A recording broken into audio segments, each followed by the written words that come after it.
Alors, bien aimés, je vous retrouve suite aux deux émissions précédentes parce que je suis lancé à suivre ce que l'Esprit me donne de vous partager. Et je le rappelle, le Seigneur m'a mis sur le cœur de venir chez notre sœur pour enregistrer ce que j'ai enregistré.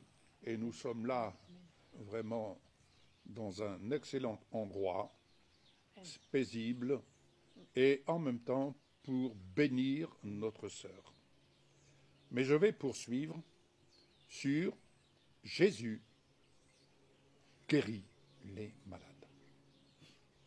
Il guérit les infirmes. Et quand il est dit, tout ce que vous demanderez en mon nom, je le ferai. Amen. Traduction littérale, tout ce que vous demanderez en mon nom, même si ça n'existe pas, je le créerai. Pour vous. Il est dit dans la parole, et ça vous pouvez trouver bien d'autres de ces promesses, c'est Jésus qui parle dans Luc 6, verset 19. Et toute la foule cherchait à le toucher, parce qu'une force sortait de lui et les guérissait tous. C'était la force de Jésus. C'était la force de Jésus. Il cherchait à le toucher, à avoir contact avec lui. Je le répète, j'ai déjà fait ce témoignage sur la plateforme. Mais lorsque j'ai été pendant cette période, particulièrement 6 mois, sans être en capacité de pouvoir marcher, voire même me lever, dépendant, je dis bien dépendant, de tous les soins que pouvait m'apporter mon épouse Michel, qui était très courageuse, car ensemble nous avons affronté ce que nous avons eu à traverser. Mais jamais dans notre esprit et de notre bouche n'est sorti pourquoi Dieu permet cette épreuve. La seule chose que j'ai retenue chaque jour quand je traverse l'ombre de la vallée de la mort, ce n'est pas pour y vivre, mais c'est pour la transformer en bénédiction. Et pour ma part, traverser ce que j'ai eu à traverser, je n'avais qu'une chose à dire. Je vais atteindre le but, voir la sortie du tunnel. Mais le Seigneur a fait de cette épreuve une bénédiction, de telle sorte que j'ai cherché, en effet, à toucher l'amour de Dieu. Et pour toucher l'amour de Dieu, vous avez le choix. Vous avez le choix, soit de dire « Ah Seigneur, je ne comprends pas », et de vous apitoyer sur votre sort. Oh, je ne vous cache pas qu'il m'est arrivé de dire « Seigneur, viens me chercher ». Mais chaque fois, un pas après l'autre. Combien de fois nous avons passé ce chant, je ne me rappelle plus qui, mais qui chantait un pas après l'autre, un jour après l'autre. Un jour à la fois. Un jour à la fois. Voilà, vous pouvez trouver sur YouTube ce chant. Et toujours est-il, ce que je garde à l'esprit, c'est de fusionner, non pas avec des questions auxquelles vous n'aurez jamais une réponse, parce que Dieu n'est pas l'auteur de ce que nous pouvons rencontrer comme problème. Quand il n'est pas l'auteur, c'est pas lui qui envoie le cancer, c'est pas lui qui envoie les maux de tête, ce n'est pas lui qui envoie où des gens font des crises cardiaques, ce n'est pas lui. Allons donc, Jésus, dans ses meurtrissures, nous avons été guéris. Amen. Il a payé pour toi et moi le prix. Il a payé pour toi le prix.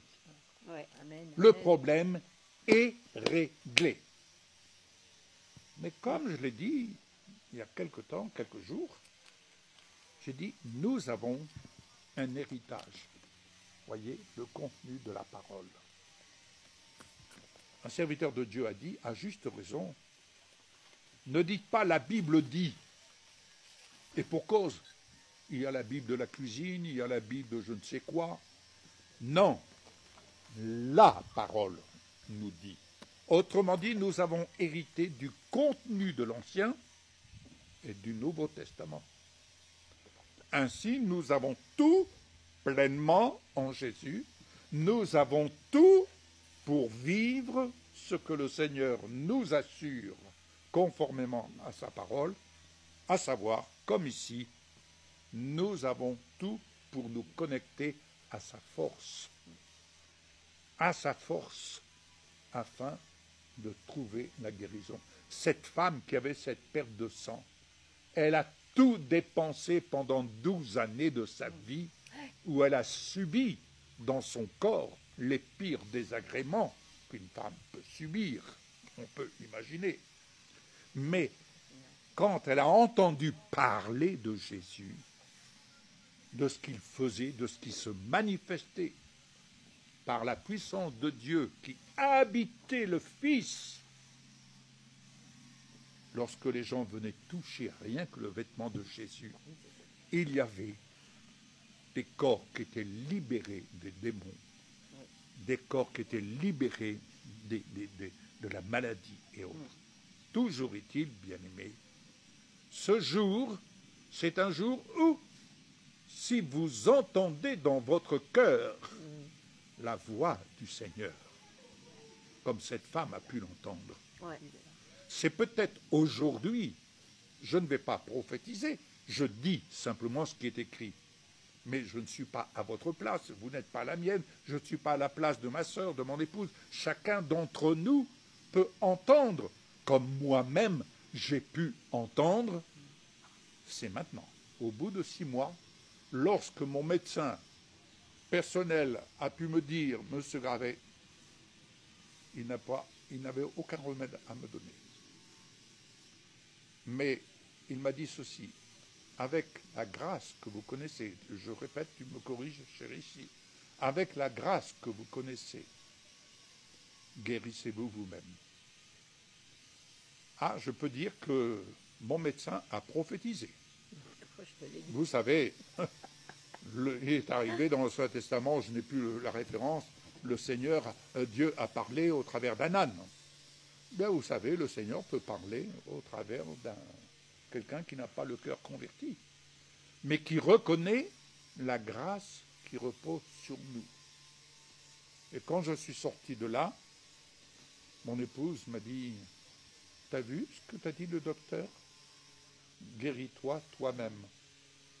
Il a prophétisé sur ta vie. » Et là, dans mon esprit, j'ai dit, « Mais c'est vrai. Mais c'est vrai. » Sur le moment, je n'avais pas percuté, ça m'avait vraiment dérangé. Et lorsque je suis rentré à la maison, ça n'a pas été long, hein. J'ai attrapé tous les remèdes. J'ai dit, terminé. Terminé. Tous les remèdes concernant la pathologie que je rencontrais, que je traversais, terminé. Et dans les 2-3 jours qui ont suivi, j'ai entendu dans mon cœur, c'est maintenant. C'est maintenant. Et là, j'ai pris mes cannes et je me suis levé. Et j'ai recommencé à marcher. Et je suis même descendu les escaliers de notre maison pour aller dehors, à la grande surprise de Michel. Bien-aimé, ce n'est pas Dieu qui nous envoie les épreuves.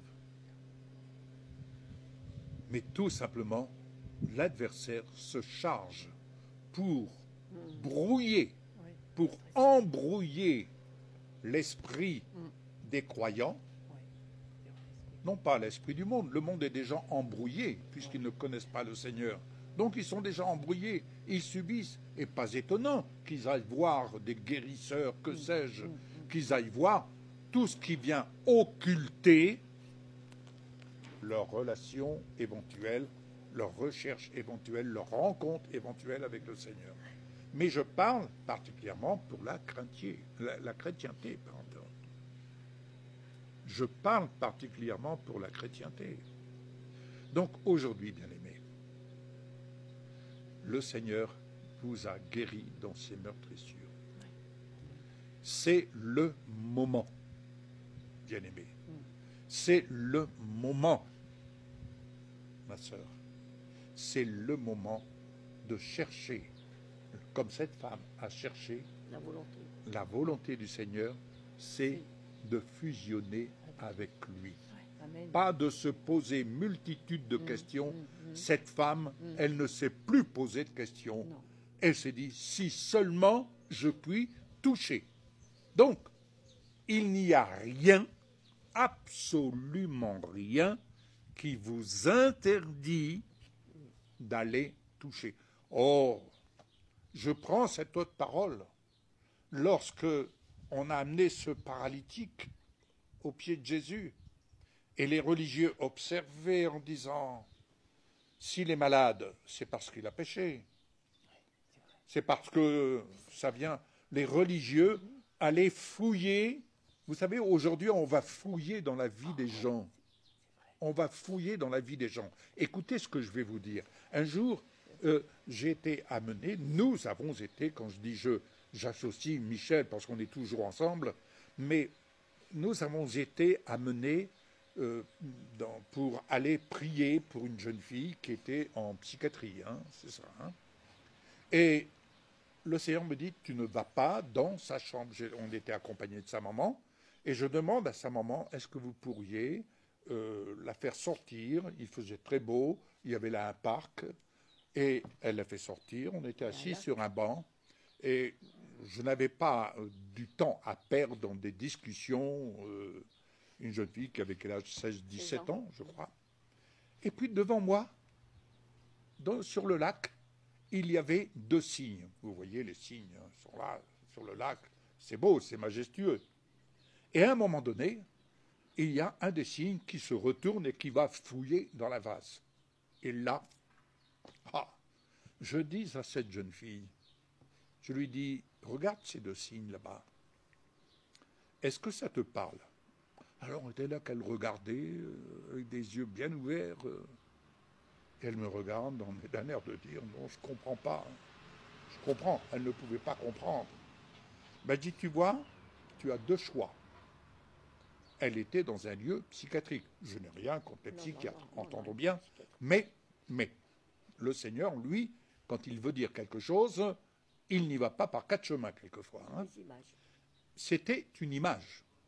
Mais dans cette image, je lui dis, tu vois, ce signe-là qui, les 4 pattes en l'air, enfin les 2 pattes en l'air, il va fouiller dans la vase.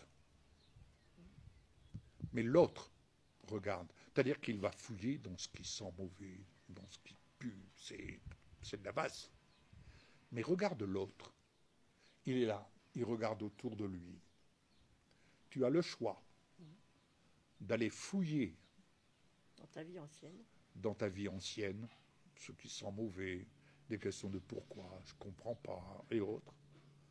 Et tu as le choix d'être l'autre qui regarde son environnement, qui regarde du bon côté des choses et de se dire, l'avenir n'est pas dans le passé, l'avenir est devant moi. Et Dieu m'y attend. Alléluia. Eh bien, c'est exactement ce que cette femme qui était là à cheminer, elle s'est frayée un chemin, non pas en se posant des questions, comment je vais faire, qu'est-ce qu'on va me dire si jamais je suis découverte. Elle savait que dans son état, à l'époque, la femme qui était dans son impureté, pardon mesdames, avec tout le respect que j'ai à votre égard, mais cette femme n'avait pas le droit de toucher le vêtement du sacrificateur, car lui-même aurait été déclaré impur. Cette femme, elle allait contre la loi, car la loi, si elle est bonne dans le sens qu'elle révèle notre nature pécheresse. Mais la loi nous maintient alors dans la captivité. Mais Jésus est venu pour nous libérer de la captivité. Alléluia. Il est venu nous libérer de la condamnation. Il est venu nous libérer. Et cette femme, elle a été chercher sa libération. Amen. Et sa libération a commencé dans son esprit, car elle s'est dit, si seulement je puis toucher son vêtement. Elle s'est frayé un chemin au milieu de la foule, et elle est arrivée, elle a touché le vêtement. Et Jésus va dire, une force est sortie de moi. Quelqu'un m'a touché. Les disciples vont dire, maître, tu vois pas la foule, là, tout le monde te touche. Non, non, non. Il y a une différence entre toucher humainement Jésus, de dire je ressens un frisson, je ressens ceci, ça c'est, excusez-moi, c'est humain. J'ai été touché par Jésus et ça a changé toute ma vie. Ça a changé ma nature, ça a changé mon cœur. Alléluia. Et j'apprends à vivre ce changement jusqu'à son terme. Alléluia. Ainsi, cette femme, lorsqu'elle s'est vue découverte, elle a senti tout de suite qu'elle était guérie. Est-ce que je parle de la guérison, je suis sûr qu'en cet instant, quand je dis je suis sûr, j'ai la conviction dans mon cœur, si le Seigneur me donne de vous parler ainsi, cela ne vient pas de moi, cela vient de lui. Ce rendez-vous que j'ai là aujourd'hui avec notre sœur, c'est le Seigneur qui me l'a demandé, mais il me l'a demandé également à votre égard. Bien-aimé, cette femme, elle a touché le vêtement de Jésus. Je ne sais pas ce que vous pouvez toucher en ce moment. Peut-être votre téléphone, peut-être votre ordinateur, vous écoutez ce partage, je ne sais pas. Peut-être la parole, mais je ne sais pas. Mais toujours est-il que cette femme, elle a simplement touché le vêtement de Jésus. Elle a été guérie. Alléluia. Et à ce moment-là, il s'est passé quelque chose entre elle et Jésus. Il y a eu un contact. Quand Jésus dit, une force m'a quitté, il y a eu la fusion, ce contact. Et cette fusion que je vivais chaque jour, ou tout du moins je suis rentré dans ce tunnel, dans ce qui à mes yeux était un tunnel, mais je rentrais dans la fusion avec l'Esprit de Dieu, pas avec la lettre. Pas avec la lettre, avec l'esprit de la parole. Et quand je rentrais dans cette fusion, je ne ressentais plus aucune douleur dans mon corps. Je quittais cette fusion, la douleur revenait. Et quand je dis douleur, c'était des décharges électriques de la tête aux pieds. Mais toujours est-il, Jésus va se retourner et il va dire quelque chose d'extraordinaire. Car toucher Jésus, c'est toucher l'amour du Père qui habite le Fils. Et je vous en donne la preuve. C'est que Jésus va se retourner. Il aurait pu dire, alors femme, t'as osé me toucher? Gloire à Dieu, tu es guérie. Non. Jésus ne se vante pas. Mais quand il va dire, ma fille, ta foi t'a sauvée. Qui peut dire ma fille? C'est la voix du Père qui habite le Fils et qui se fait entendre dans le Fils. Elle avait touché le don de l'amour du Père, Jésus, mais en touchant le don de l'amour du Père, elle a touché le don de guérison. Amen.